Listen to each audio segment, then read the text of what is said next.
Welcome to the Deep Dive. Today, we're going to be stepping into a real-life political thriller. Oh, wow. The assassination of Laurent-Désiré Kabila, Okay. president of the Democratic Republic of Congo back in 2001. All right. You might be thinking, okay, history lesson, got it. Right.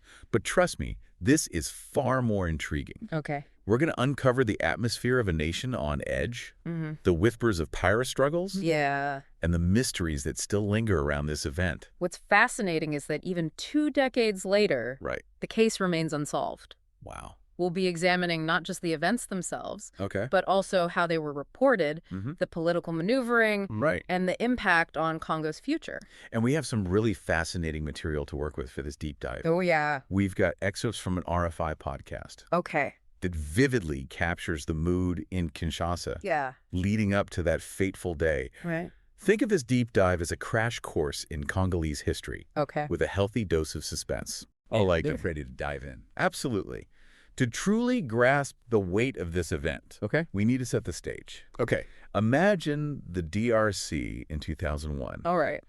a nation ravaged by war, Mm-hmm. fragmented into 3 entities, Yeah. with the capital Kinshasa bearing the brunt of the pressure, Right. scarcity, economic turmoil, Yeah. and growing unrest within the army were the everyday realities. So Laurent-Désiré Kabila, Right. who came to power after overthrowing Mobutu Sese Seko, Mm-hmm. the country's longtime dictator, Right. was facing some serious challenges. Yeah, You're saying his grip on power was slipping. precisely. Kabila, once hailed as a liberator, Wow. found himself grappling with a collapsing economy, Wow.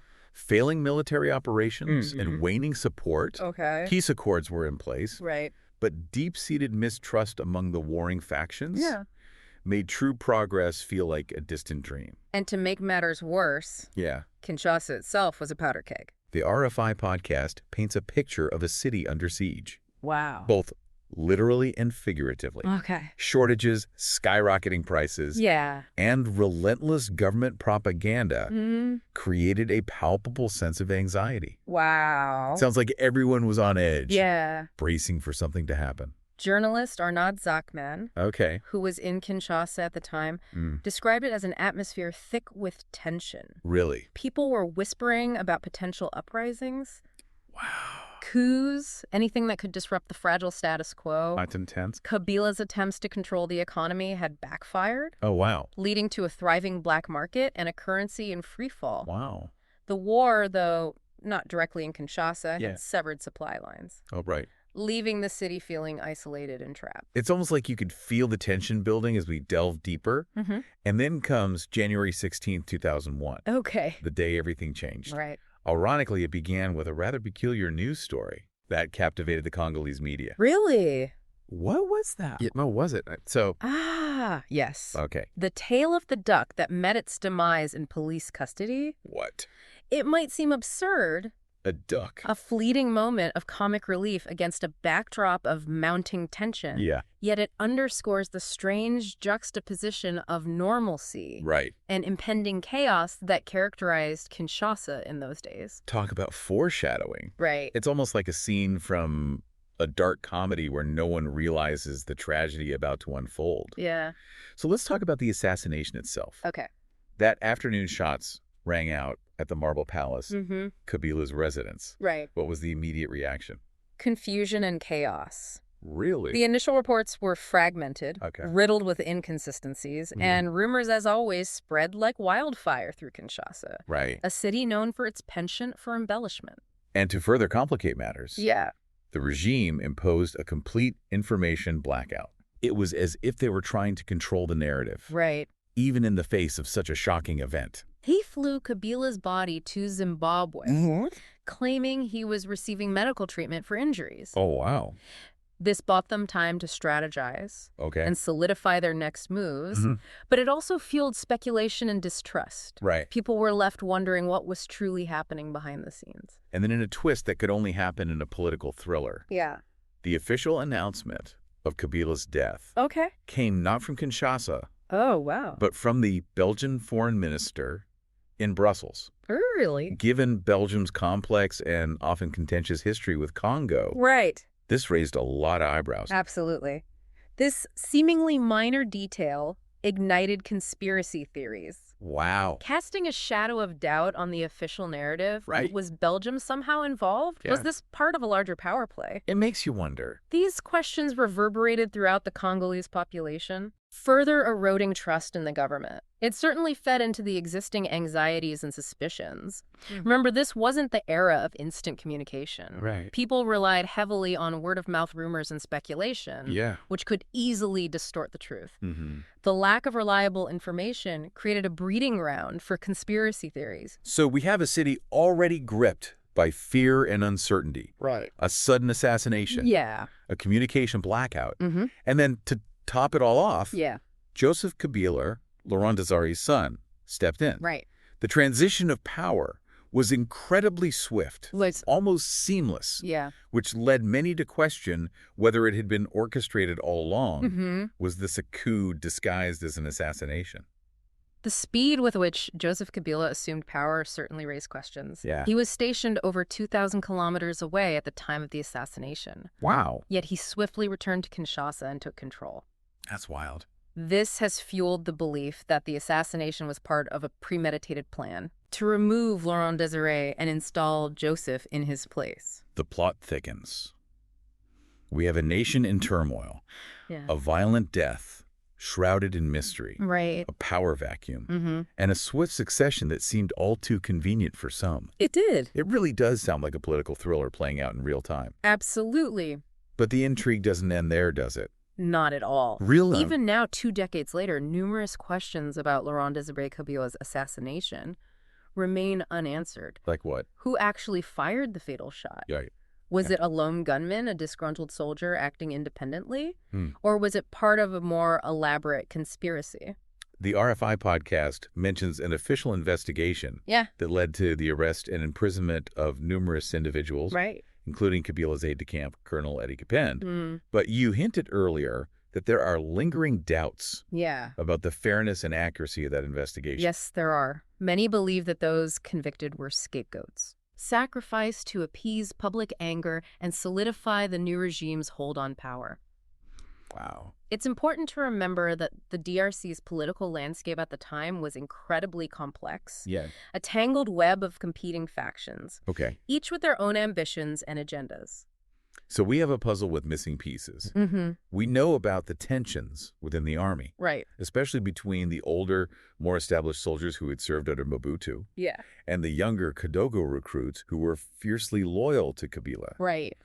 These tensions must have played a role in the events that unfolded. Absolutely. These tensions were exacerbated by Kabila's increasingly authoritarian style of leadership. Right. He'd become increasingly paranoid and distrustful, Really? even of his closest allies. Oh, wow. This created an environment of fear and resentment within his inner circle, making it difficult to discern friend from foe. And we can't overlook the external factors. Right. The DRC was effectively a proxy battleground It was. for regional powers like Rwanda, Uganda, and Burundi. Yeah. To its own interests Mm-hmm. and willing to back different factions to achieve their goals. Exactly. When we analyze the assassination of Laurent-Désiré Kabila, Right. we must consider this intricate web of internal and external factors. Yeah. It's not as simple as pointing the finger at a single person or group. Okay. Multiple motives and players were likely involved, I see. each contributing to the tragic outcome. It's like a domino effect. Yeah. One event triggering a chain reaction Mm-hmm. that ultimately led to the assassination. Right. And even though Joseph Kabila assumed power and brought a semblance of stability, Yeah. those underlying issues never truly went away, did they? No, they didn't. You could argue that Kabila's assassination actually intensified some of those problems. No. It created a power vacuum that various groups attempted to exploit, Okay. further eroding trust between the government and the people. So here we are decades later Right. with an event still shrouded in mystery, Yeah. a trial many believe was flawed, and a legacy that continues to shape the DRC's political landscape. It does. It's a lot to unpack even after all this time. It is. What are the key takeaways? Yeah. Things our listeners should remember about this pivotal moment in Congolese history? What stands out to me is how this event exposed the fragility of the Congolese state, Okay. the deep divisions within society, Mhm. and the immense challenges of transitioning from conflict to peace. Right. It also highlighted the influential role of external actors in shaping the country's destiny. Yeah.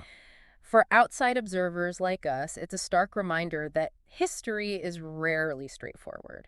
There are always layers of complexity, competing narratives, and questions that may never be fully answered. Yeah. But that's also what makes it so compelling to study and explore, isn't it? Absolutely. It's a reminder that there's always more to learn, more to uncover, more pieces to add to the puzzle. And who knows? Maybe our listener will be the one to shed new light on this fascinating and tragic chapter in Congolese history. It really makes you realize that even seemingly isolated events can have far-reaching consequences. This wasn't just about the death of one man. It was a turning point for an entire nation. Precisely. And it's a story that, despite its complexities, deserves to be told and understood.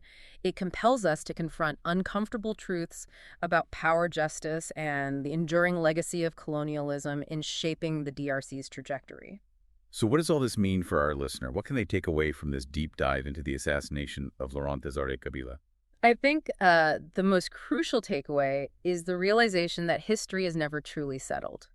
There are always different perspectives, competing narratives, and the possibility of new information emerging. It encourages us to question our assumptions, to delve deeper, and to appreciate the multifaceted nature of events like this. It's a powerful reminder that there's always more to learn, more to uncover.